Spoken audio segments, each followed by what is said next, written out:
Olá, pessoal! Aqui é a professora Renata Castilho e hoje daremos continuidade sobre a classificação dos sujeitos, lembrando dos sujeitos agente e paciente e concluindo nossa aula sobre sintaxe. E o que são vozes verbais? Vozes verbais indicam a relação entre o verbo e o sujeito, como elas acontecem, e pode acontecer de três maneiras. A primeira é a voz ativa, a segunda, passiva, e a terceira, reflexiva. Veremos um pouquinho sobre cada uma. A primeira é a voz ativa, que é praticada pelo sujeito, ou seja, ele é o agente da ação expressa pelo verbo. Por exemplo, o gato pegou o rato. Quem agiu aí foi o gato. Quem pegou o rato? O gato. Então, ele é um sujeito agente, aquele que age, então a voz ativa. Já na voz passiva, o sujeito vai ser quem sofre a ação, ou seja, ele vai ser o paciente da ação expressa pelo verbo. Observem essas duas frases. O rato foi pego pelo gato. Então, gente, o rato vai ser quem? O sujeito. Só que nesse caso, ele está sofrendo uma ação. Então, ele vai ser o quê? Paciente. Então, chamaremos de voz passiva. E a voz passiva tem dois tipos de construção. A primeira construção é analítica, que é completa. E a segunda vai ser a sintética, que vai ser resumida. Na analítica, temos a seguinte construção. Teremos o verbo auxiliar, mais um particípio, que é de um verbo principal, ou seja, uma locução verbal. Observem essa frase, a menina foi encontrada desmaiada. A menina é o sujeito, voz passiva, porque ele está sofrendo uma ação, ela foi encontrada. Perceberam que tem um verbo auxiliar foi e o particípio que é o verbo principal encontrada?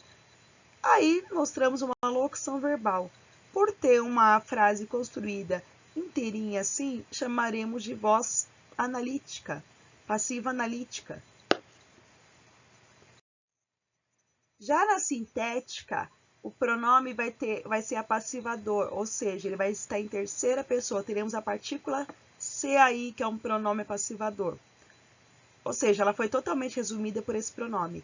Não se vê uma rosa nesse jardim. Para saber se essa partícula passivadora é uma voz passiva ou não, tenta colocar ela para analítica. Uma rosa não foi vista no jardim. Então, como eu consegui fazer essa construção, ela virou o quê? Uma voz passiva. Então, vai ser uma passiva sintética. E o que seria a voz reflexiva? A voz reflexiva acontece quando o sujeito é considerado tanto agente quanto paciente da ação expressa pelo verbo.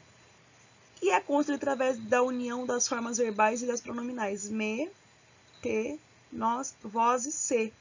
Olha essa frase, Ana feriu se. Olha o pronominal aí, se com a faca. A Ana é a agente, é ela que usou a faca, mas ela feriu a si mesma. Ela também sofreu essa ação. Então, ela vai ser ao mesmo tempo agente e ao mesmo tempo paciente. Por isso, chamaremos esta voz de voz reflexiva. Pessoal, quando o verbo exprimir uma noção de ação mútua ou correspondida, ou seja, uma troca, teremos a voz recíproca. Observem, os namorados abraçaram-se apaixonados. São dois namorados, um abraçou ao outro. Quando acontece isso, vamos ter uma voz reflexiva mais recíproca. Tudo bem até aí? Pessoal, espero que tenham gostado dessa aula. Concluímos aqui o nosso primeiro bimestre de 2020 e vocês estão prontos para fazerem a prova. É só retomar as atividades, refazer exercícios, dar atenção nas atividades de hoje, no conteúdo teórico de hoje e até a próxima semana que começam as provas bimestrais. Bons estudos!